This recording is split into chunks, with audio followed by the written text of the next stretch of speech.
July 1 నుంచి AP రాజకీయాలు మరింత హీట్ ఎక్కబోతున్నాయి. ఓవైపు కూటమి, మరోవైపు వైసీపీ నేతలు ఒకేసారి ఇంటింటి ప్రచారం కార్యక్రమానికి శ్రీకారం చుట్టారు.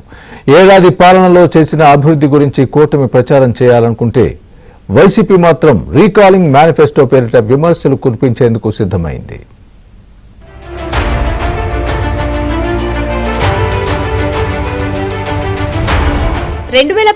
లో అధికారంలోకి వచ్చిన జగన్ అబద్ధపు హామీలతో ఆంధ్రప్రదేశ్ ప్రజలను మోసం చేశారు. అమ్మఒడి పథకం కింద ఇంట్లో ఎంతమంది పిల్లలు ఉంటే అంతమందిని చదివిస్తామని హామీ ఇచ్చి తీరా అమలుకు వచ్చేసరికి ఒక తల్లికి మాత్రమే ఇస్తామని నాలుక మడతేశారు. దీంతో ఇంట్లో ఉన్న ఒక్కరికి మాత్రమే అమ్మఒడి అమలు చేశారు.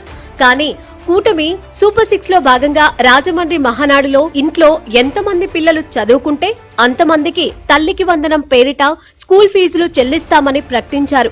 ఇచ్చిన మాట ప్రకారం జూన్ 12న తల్లికి వందనం కార్యక్రమాన్ని అమలు చేశారు. ఇంట్లో ఎంతమంది పిల్లలు చదువుకుంటుంటే అంతమందికి నిధులు విడుదల చేశారు.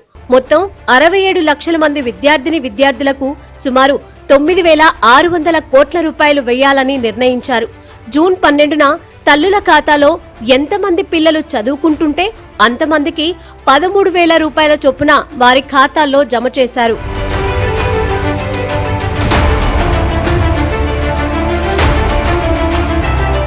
అయితే ఇంటర్ మొదటి సంవత్సరం 1వ తరగతిలో అడ్మిషన్లు ఇంకా పూర్తి కాకపోవడంతో వీరి ఖాతాల్లో నిధులు జమ చేయలేదు. కేవలం 54 లక్షల మంది విద్యార్థులకు మాత్రమే ప్రస్తుతం నిధులు జమయ్యాయి. అడ్మిషన్లు పూర్తయిన వెంటనే తుది జాబితా తీసుకుని జూలై 5 నాటికి ఈ నిధులు విడుదల చేయనున్నారు. ఇప్పటికే విద్యా సంవత్సరం ప్రారంభం రోజే విద్యార్థులకు పాఠ్యపుస్తకాలు, డ్రెస్, షూస్, బెల్ట్, సాక్స్లను ఇచ్చేశారు. ఈ పథకంతో ఆయా కుటుంబాల్లో తల్లుల ఆనందానికి అవధులు లేకుండా పోయాయి.